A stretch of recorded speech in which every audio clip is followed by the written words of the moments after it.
Good evening. Welcome once again, and thank you for joining us on the Teen Talk Show on Welkia TV with me, YUSUF Adam.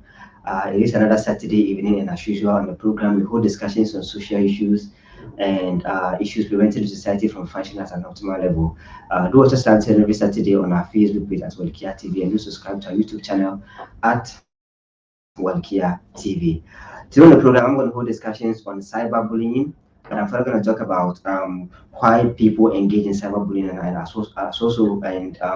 some of the effects of cyberbullying and some prominent, or should I say, some impressive solutions on how to deal with cyberbullying.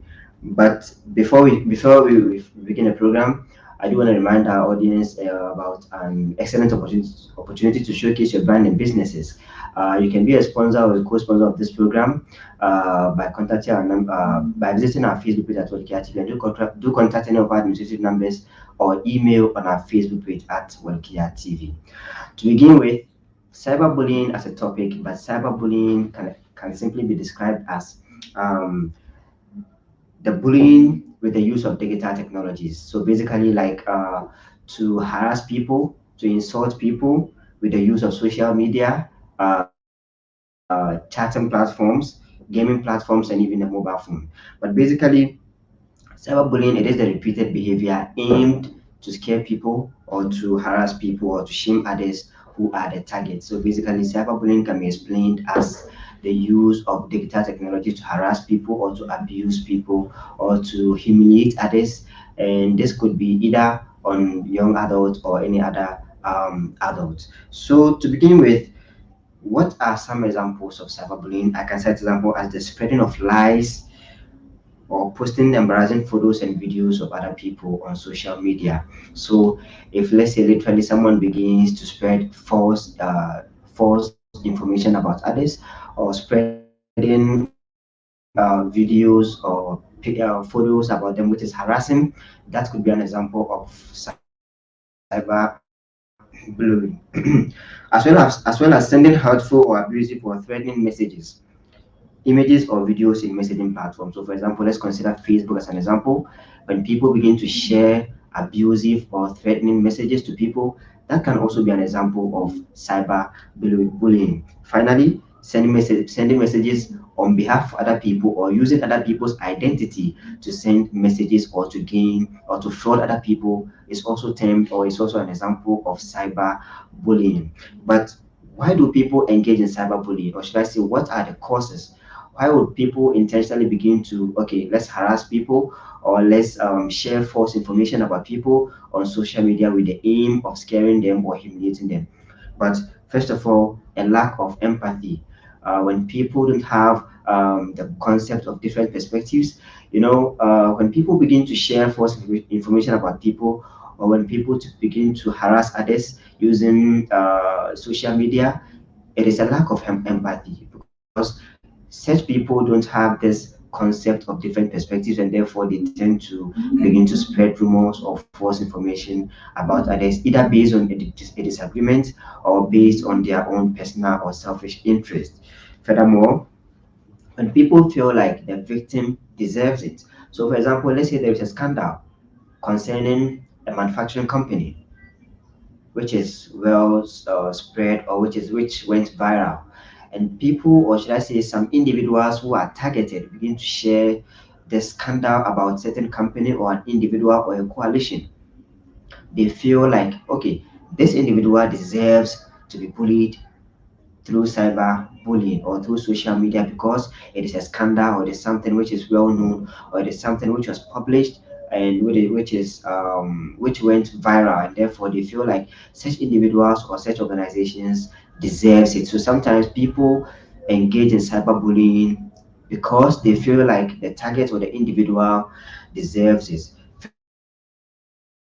Furthermore, cyberbullies are normally bored. When people are bored, or they are depressed, or they feel like they have lost control, or they feel like they have nothing to do, or they feel like there is no sense of entertainment, they tend to engage in activities which might give them pleasure, which could be cyberbullying. Because if cyberbullying is aiming to humiliate others, or is aiming to spread false information with the aim of scaring other people, some people derive pleasure, or some people gain pleasure from the misfortune of others. So cyberbullying, or should I say, people engage in cyberbullying or cyber bullies are normally bored.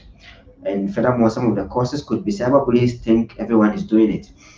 In a world of digital, yeah, in a digital world, or should I say, a community whereby we are all connected digitally via social media, everybody tends to share information or details without even verifying the source of the information.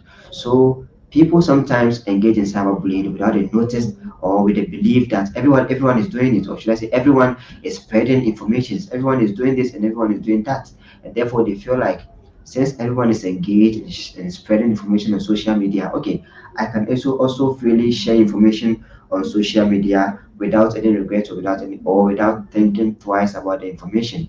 So sometimes cyberbullies or people engage in cyberbullying because they believe or they think everyone is doing it. So basically, those are the causes of cyberbullying, or those are the reasons why people engage in cyberbullying. But finally, I would like to talk about this. People believe they won't get caught. For instance, if someone hacks someone's Facebook account or WhatsApp chat messenger or any other messaging platforms, they believe they won't be caught because it is really hard or it is really difficult to identify who is sharing your account or spying on your account, and therefore they tend to engage in cyberbullying with the aim or because they believe they won't get caught. These are all some of the reasons why people engage in cyberbullying. Now let's talk about the effects of cyberbullying on individuals or on children or on adults as well, because sometimes the situation is not always on the kids, and sometimes it is also on the adults, since we all share or all use social media in a global community. So before we talk about the effect of cyberbullying, any bullying can have physical or psychological effects on individuals. Okay, anxiety, fear, depression, a low self-esteem, behavioral issues can all contribute to the effects of any form or any kind of bullying. But specifically, or technically speaking, cyberbullying has its own negative, or should I say, its own effects on individuals or children. First off, we can talk about humiliation.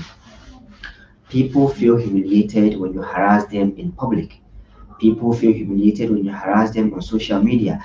Let's consider a platform like Facebook, which so many people, billions of people are connected through the use of Facebook, and you sharing false information about someone or sharing humiliating photos or videos of someone on social media. See, the individuals internally and within themselves, they will feel humiliated and embarrassed because you have shared information which might not be true. Even if it is true, they will feel humiliated due to that. Furthermore, it leads to low self-esteem.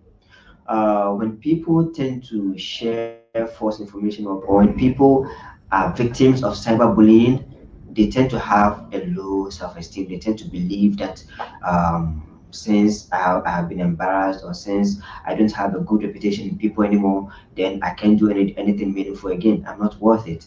So therefore, when people are victims of cyber bullying, they tend to have a low self-esteem. They don't have this positive mindset or positive view of they themselves. And this is also a major challenge, or should I say, a negative impact, which is really challenging in terms of the effects of cyber bullying. Furthermore, cyberbullying leads to isolation. So I remember there was a case whereby uh, uh, a sex tape was leaked on social media. The victims became nowhere to be found because they feel like it is something which was supposed to be done privately has been shared publicly, and therefore they feel like they can't be part of the community, or they can't be part of the humanity again, because this is a major problem in terms of their own reputation as compared in proportionate to the view of people and how people tend to see them. So cyberbullying also leads to isolation at some point. And furthermore, with the isolation, we can talk about children. So children normally have this notion, or they tend to have the desire to always be happy, or to have some sort of amusement. But in the case whereby children are being frightened, or children are being scared of, or after being victims of cyberbullying, they tend to isolate themselves, and they tend to um, not contributing, or not being part of the family or the day-to-day movement within the home. So cyberbullying also leads to isolation as a negative effect of cyberbullying. It also leads to sleep disturbances. This is mainly on the victims of cyberbullying, because when someone is a victim of harassment or embarrassment, socially, or should I say mentally, they have the notion that um, they have been, or their reputation has been damaged in public. So they will tend to have it difficult to sleep at night, and they will tend to have it difficult to have a peace of mind. So technically speaking, when people are victims of cyberbullying, they tend to have sleeping problems, and they tend to find it difficult to really have a conducive environment, and also to have a peaceful mind. And it is also a challenge as a negative effect of cyberbullying. Furthermore, we can talk about powerlessness.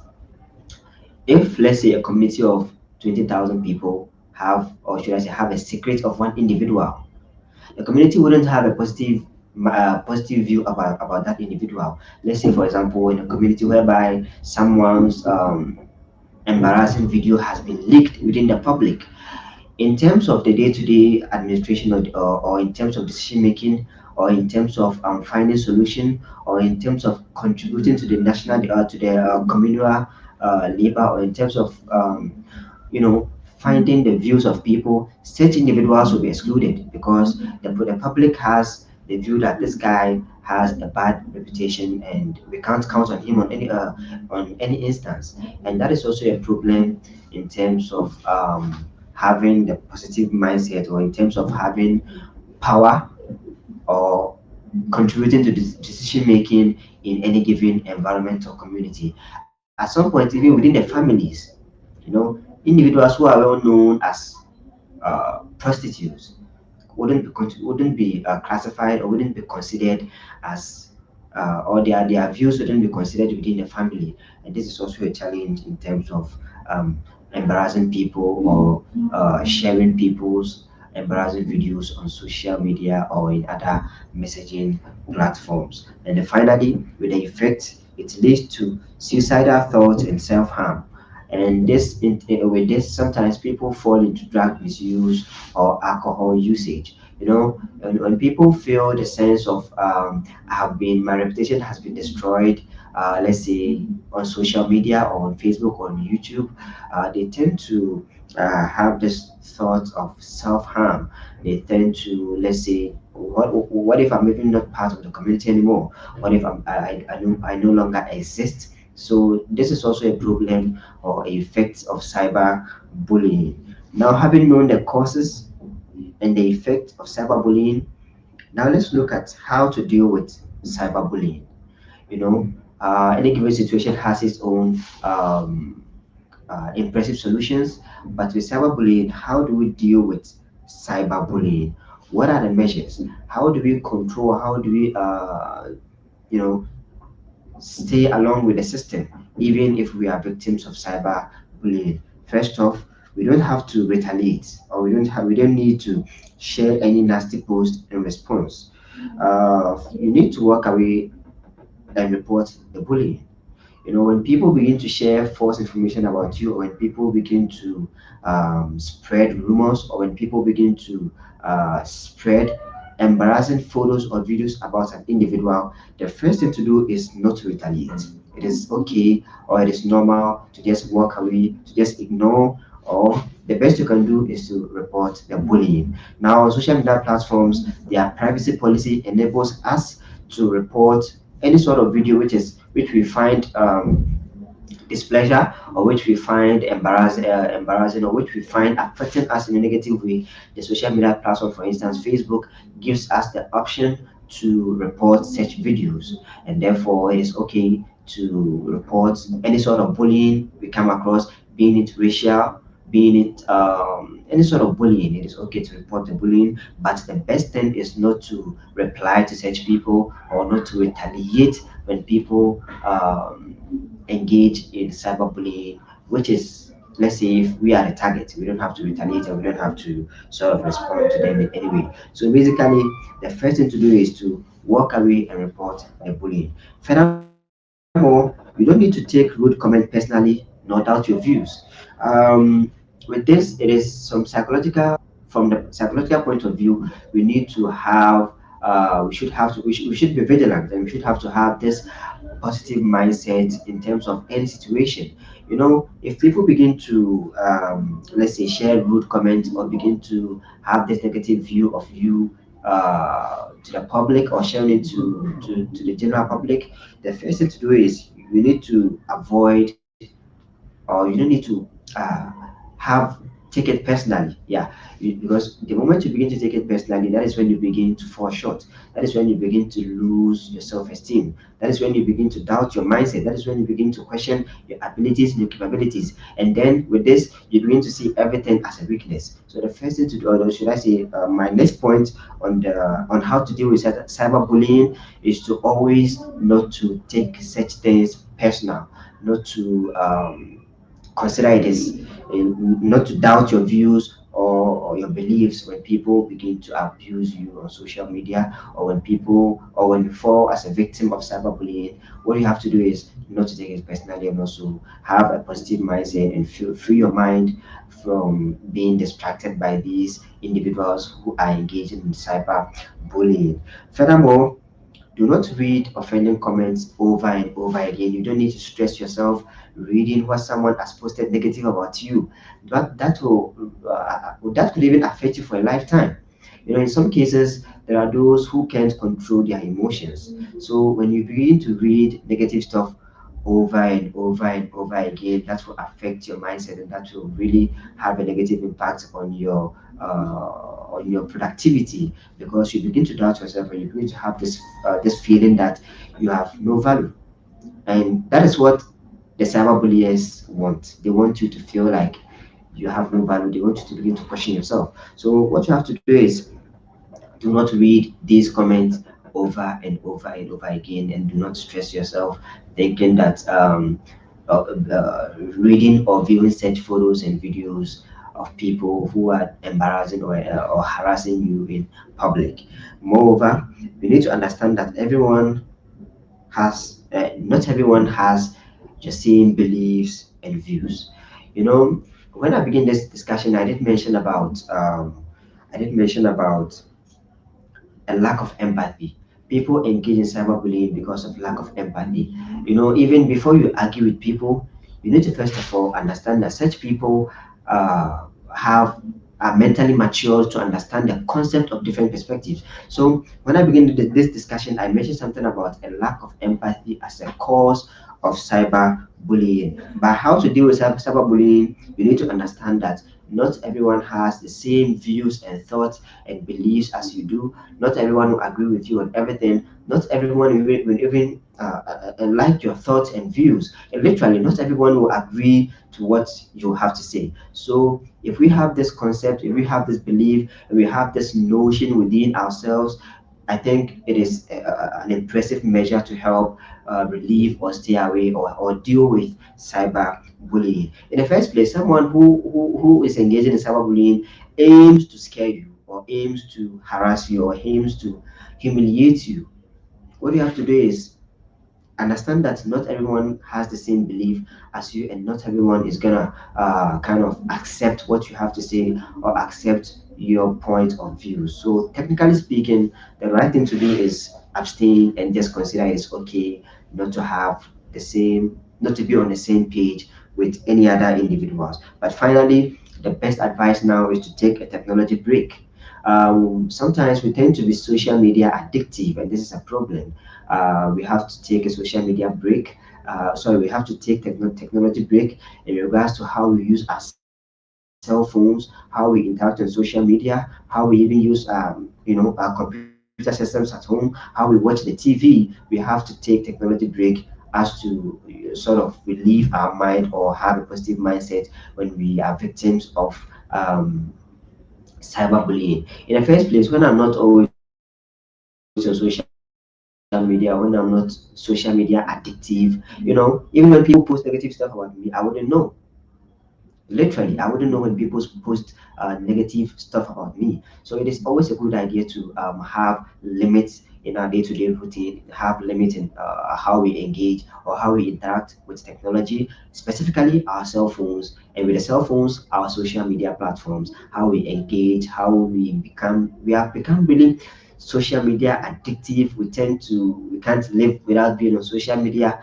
That is part of the effects of technology. But in terms of dealing with cyber bullying, it is always a good idea to abstain or to have limit or to limit the hours we spend on social media. So to begin with, to conclude this program, the causes of cyberbullying, I did mention about a lack of empathy. The victim, some people believe that the victims believe it deserves it. Cyberbullies are bored on so many occasions. I did mention about cyberbullies think everyone is doing it, and also I did mention that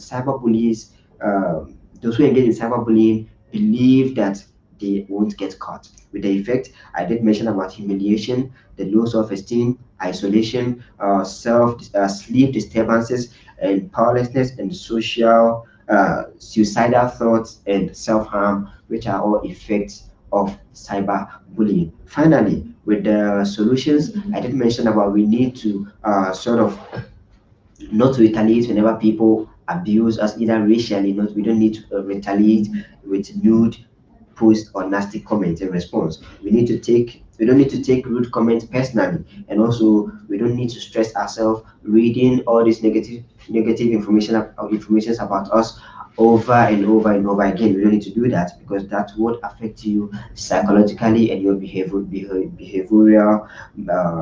routine. And also, we need to understand that not everyone will has the same beliefs and views as you do. These are all impressive solutions in terms of how to deal with cyber bullying. So on this note, I would like to call this conclusion. I would like to bring this program to an end. But to remind our viewers, it is always advisable. I'll always remind you guys to subscribe to our YouTube channel and follow us on Facebook at Walkia TV. And to be a sponsor or a co-sponsor of this program, do contact any of our administrative numbers or email on our Facebook page at Walkia TV or on your front desk. So basically, that's it for today. Do stay tuned next weekend for another edition of the Teen Talk Show with me, YUSUF. On this note, I will say it is bye for now.